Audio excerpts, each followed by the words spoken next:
Angel Cakes! Welcome back to another installment of My Southern Kitchen, carefully crafted and curated cakes, where we bring you the finest cakes west of the Mississippi.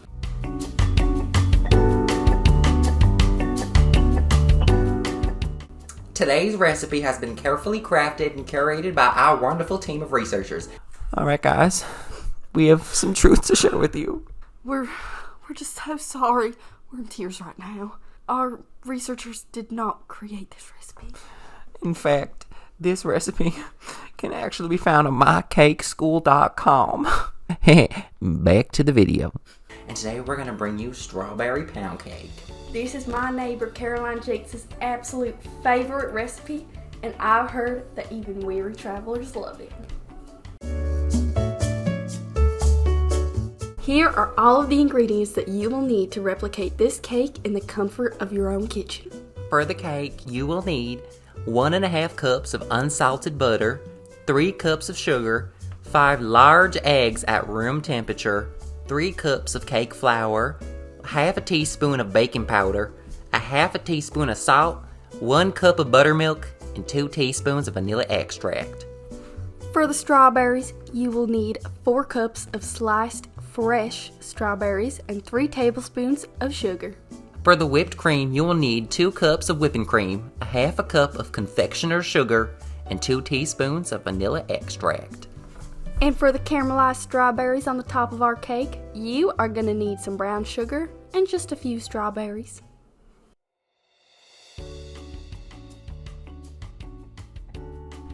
Alright, well first things first, you gotta preheat the oven to 350 degrees. Alright, now in a bowl we need to mix the flour. 3 cups, don't forget. Yep. And look at that technique. Wow, he's real happy. He looks so happy. Uh-oh, something happened. The salt. Delicious. And look how satisfying that is. Our baking powder. Wow, he's real happy about that. And then, in our case, we didn't have room temperature butter, so if you need to, you can put it in the microwave to soften it. Wow. Now, in another bowl, you want to put in all of your butter, all 3 sticks. Wow, look at that technique. And make sure that you're keeping it clean and you're washing your hands very frequently. Now, on medium speed on the electric mixer, beat that butter until it's nice and smooth. And you might have to scoop the sides, and that's okay. That's alright, it's all part of the process. Now, we want to take our sugar and incorporate that, and you want it to be smooth once again, not chunky.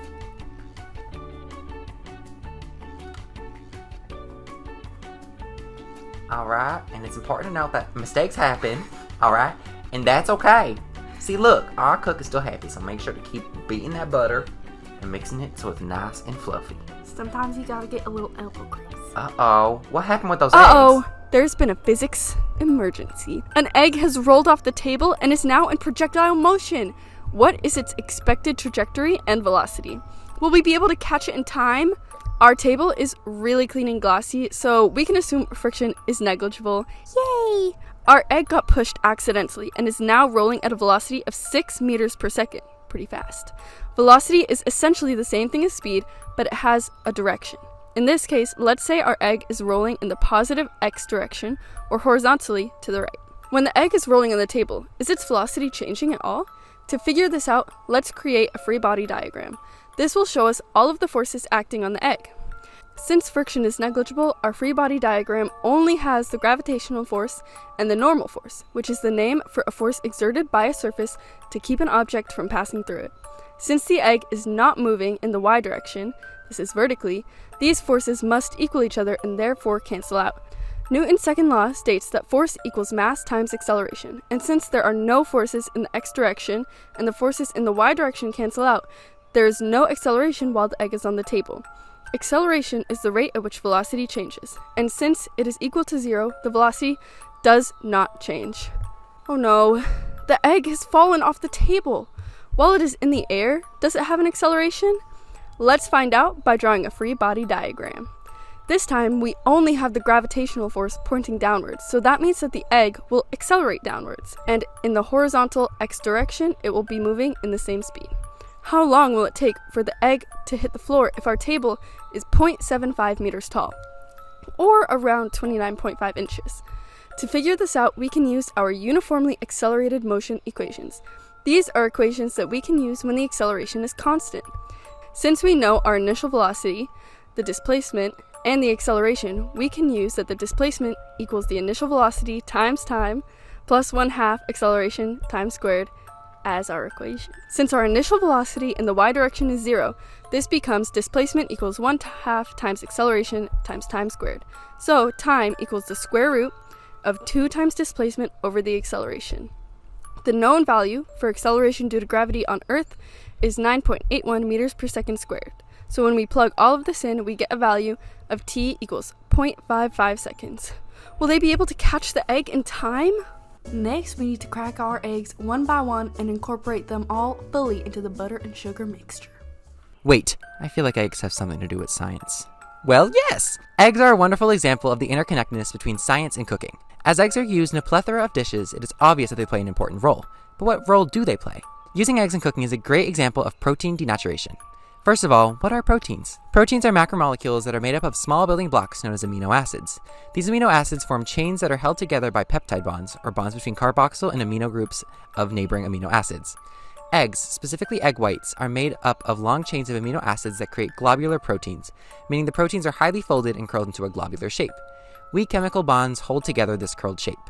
Egg white proteins contain both hydrophilic and hydrophobic amino acids, with the hydrophobic ones being in the center of the globular shape. Beating egg whites, which adds air bubbles, unfolds its globular shape and disrupts the weak bonds, thus denaturing the protein structure. When air bubbles are introduced into the egg whites, the protein uncurls so that the hydrophilic parts remain in the water, while the hydrophobic parts can be exposed in the air. This uncurling is permanent and cannot be returned to its original form, as the uncurled proteins then form bonds. Furthermore, once the egg white is heated, the air bubbles expand and create a fluffy texture. In this cake specifically, the egg is being heated. Although we do not have to specifically beat the egg is being beaten in a mixture with other ingredients, thus this process is still occurring but in a less visible way. Once the cake is placed in the oven, the egg proteins begin to move around faster. They are pushed around into water molecules, other proteins, and other molecules. This further uncurls the proteins and causes them to form chemical bonds with other proteins, thus creating an interconnected web of proteins. Alright, now that that emergency has been taken care of, we gotta continue beating in our eggs into our mixture one by one. And oh wow, this chef really loves the vanilla extract. We gotta add it into our buttermilk. Yep, very nice. It's okay if it gets a little messy. Things happen in the kitchen. We gotta mix it in real nice, making sure there's no more coagulation left. Wow, it's a very nice mixture. Alright, now we're going to incorporate our dry ingredients and our wet ingredients into our butter, sugar, and egg mixture.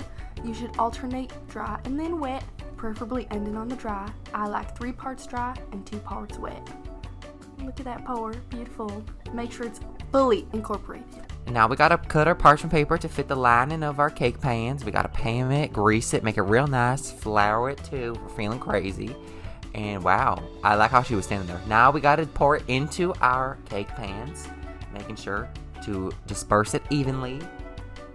Now it's time to place it in our oven. Making sure to wear oven, we need protection. Be safe. And wow.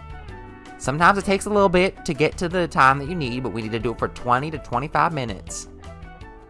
Wait a minute. Why is the cake turning brown right now? Well, that is because of the Maillard reaction. And that is also what makes this cake smell so delicious. The Maillard reaction is the chemical reaction between amino acids and sugars when food is heated to at least 140 degrees Fahrenheit. But how does this work at a chemical level? Well, the first step in the Maillard reaction is creating a glycosylamine. This happens when the carbonyl group on a glucose reacts with the amine group in an amino acid. A carbonyl group is a carbon double bonded to an oxygen atom. The first step is making a glycosylamine. First, the carbonyl group on a glucose reacts with the amine group in an amino acid. When the carbonyl and the amine group crash into each other at a high enough speed and at the right angle, they will create a new molecule called N-substituted glycosylamine. This can only happen when glucose is in its chain form, not in its cyclical form. So the atoms in the glucose molecule have to disconnect and form a chain before this can happen.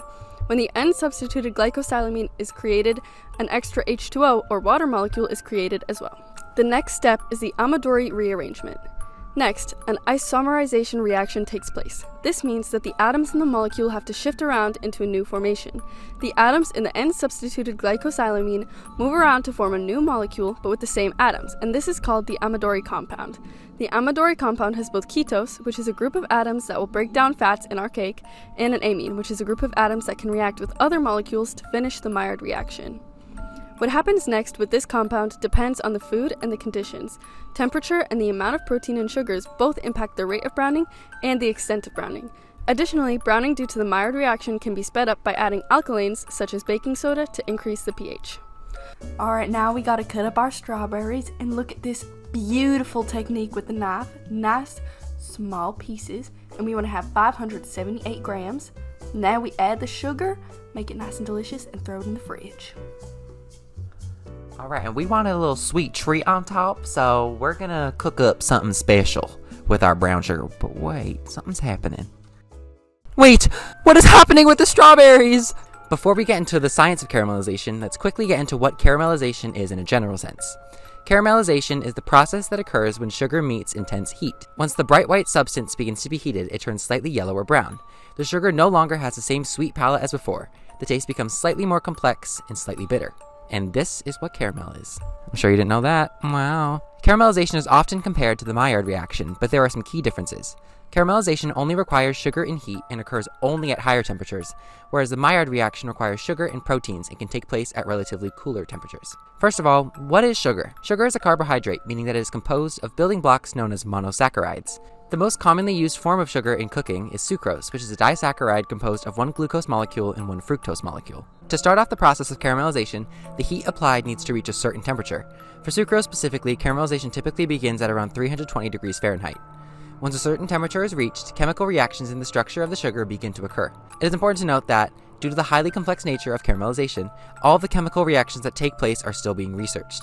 However, these following reactions are known to take place. The first chemical reaction is enolization.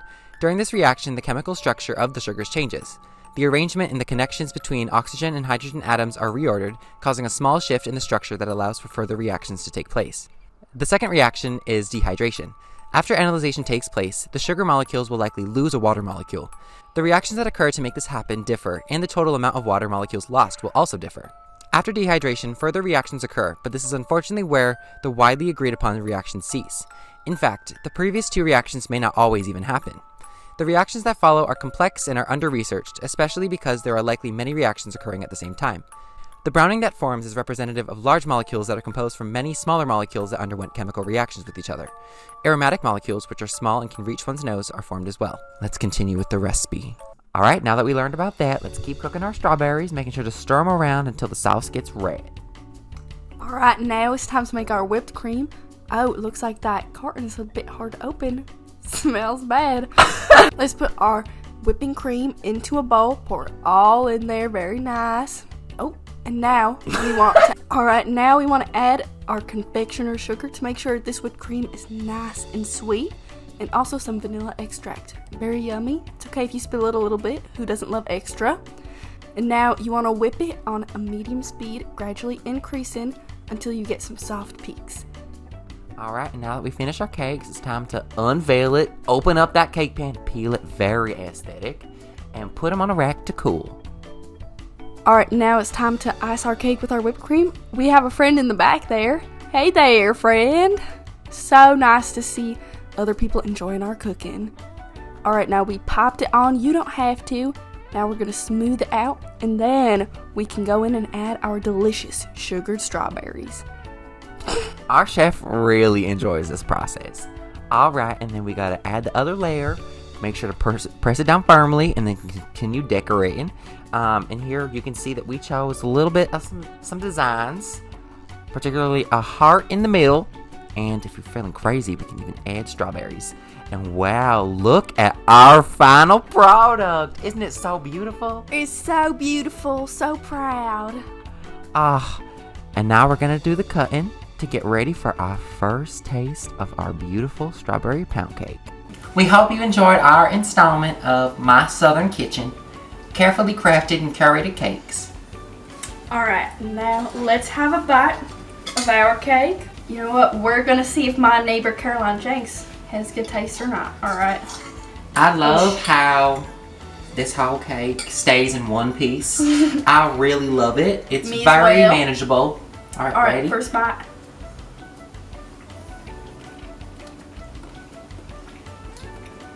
Caroline Shanks, you have good taste. Until next time, this was my Southern Kitchen, carefully crafted and curated cakes. Bye, my angel cakes.